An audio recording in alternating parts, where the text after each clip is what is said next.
Puesto número 10, Suzuki GSX 1300R Hayabusa.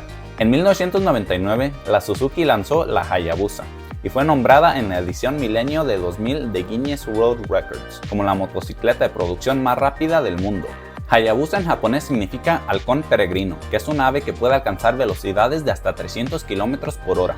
Y aunque ya no es la motocicleta más rápida disponible, siempre será recordada como una de las mejores y más rápidas motocicletas de todos los tiempos. La Hayabusa tiene un motor de 4 cilindros para un total de 1340 centímetros cúbicos, dando 197 caballos de fuerza de potencia y 155 Nm de torque. Todo esto permite que tenga una velocidad máxima de 312 km por hora.